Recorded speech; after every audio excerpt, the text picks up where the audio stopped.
एक गांव में काजल नाम की एक गरीब लड़की रहती थी। काजल रोज नदी किनारे अपनी बकरियां चराने जाया करती थी। इसी तरह काजल एक दिन नदी के किनारे बकरियां चरा रही थी कि तभी उसे नदी के पानी में कुछ हलचल दिखाई देती है। काजल फौरन नदी के पानी में झांकने लगती है कि तभी वो देखती है कि नदी के तल में दो जलपरियां खुदाई कर रही हैं। थोड़ी देर के बाद उन जलपरियों को खुदाई में एक बड़ा हीरा मिल जाता है। फिर वो दोनों हीरे को लेकर वहां से चली जाती हैं। ये सब देख काजल को बड़ा ताज्जुब होता है। लगता है इस नदी के अंदर हीरों की खान है। अब मैं भी पानी के अंदर जाकर जलपरियों की तरह हीरे निकाल लेती हूँ। उसके बाद काजल पानी में उतर जाती है और नदी के तल में जाकर खुदाई करने लगती है। थोड़ी देर की खुदाई के बाद काजल को एक बड़ा हीरा मिल जाता है। काजल फौरन उसे लेकर पानी से बाहर आ जाती है। और मुझे पानी से बाहर निकालने के लिए तुम्हारा बहुत बहुत शुक्रिया लड़की। मैं एक जादुई हीरा हूँ, मुझे अपने घर ले चलो, मैं हमेशा अपनी शक्तियों से तुम्हारी मदद करूँगा। हीरे की बात सुनकर काजल बहुत खुश होती है और उसे लेकर अपने घर चली जाती है। फिर थोड़ी देर के बाद काजल की कुछ सहेलियां से मिलने आती हैं। काजल, तुझे याद है ना, 2 घंटे बाद हमें निर्मला की शादी में जाना है। तू जल्दी से तैयार हो जा, हम सभी अपने घर से तैयार होने जा रही हैं। तभी उन लड़कियों की नजर काजल के घर में रखे बड़े हीरे पर पड़ती है। अरे काजल, इतना बड़ा हीरा तुझे कहाँ से मिला? ये हीरा तो बहुत खूबसूरत है। ये एक जादुई हीरा है, मैं आज ही इसे नदी से निकाल कर लाई हूँ।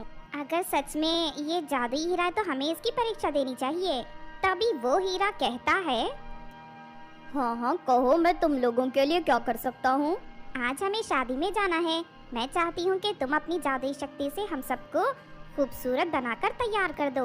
और बस इतनी सी बात?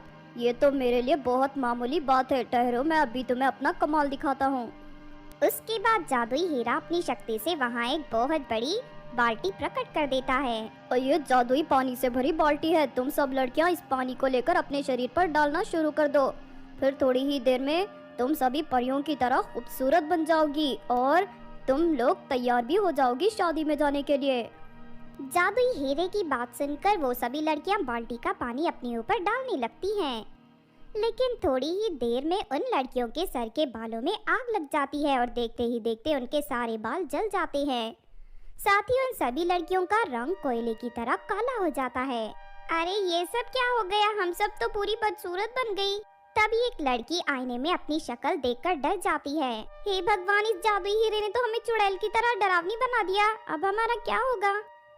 जादुई हीरे, तुमने तो कहा था कि तुम मेरी सहेलियों को खूबसूरत बना दोगे, लेकिन तुमने तो इन्हें बदसूरत बना दिया। चलो जल्दी से इन्हें पहले की तरह ठीक कर दो। लेकिन तभी जादुई हीरा जोर जोर से हंसने लगता है। ओ, मैंने तुम लोगों से झूठ कहा था। दरअसल मैं धोखा देने वाला एक बुरा हीरा हूँ। मुझे लोगों को परेशान करने में बहुत मजा आता है।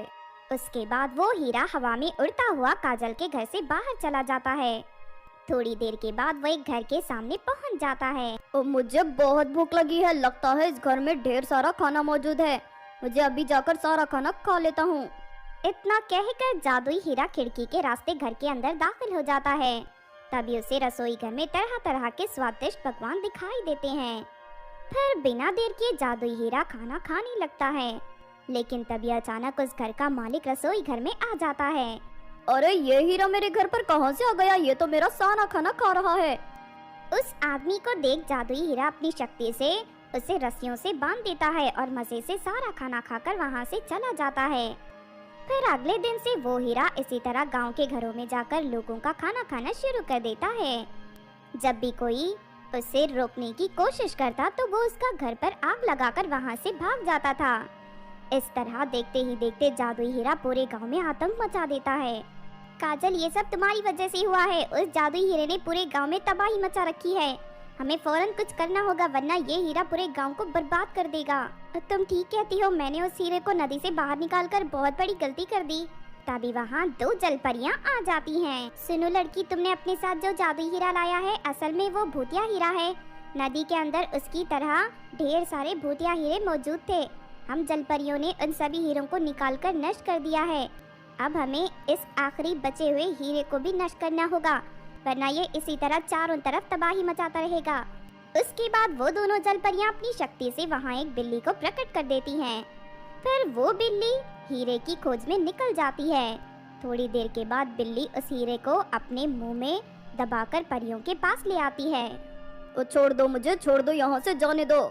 फिर अगले ही पल वो दोनों परियां उस हीरे को जमीन पर रख देती हैं और एक बड़े हथौड़े से उस पर वार करके उसके टुकड़े टुकड़े कर देती हैं।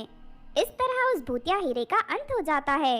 उसके बाद जल परियां काजल की सहेलियों को फिर से पहले की तरह ठीक कर देती हैं और गांव वालों के नुकसान की भरपाई करने के लिए उन्हें ढेर सारे सोने के सिक्के देकर वहां से चली जाती हैं। इस तरह सब कुछ ठीक हो जाता है और वो सभी लोग फिर से हंसी खुशी अपनी जिंदगी जीने लगते हैं।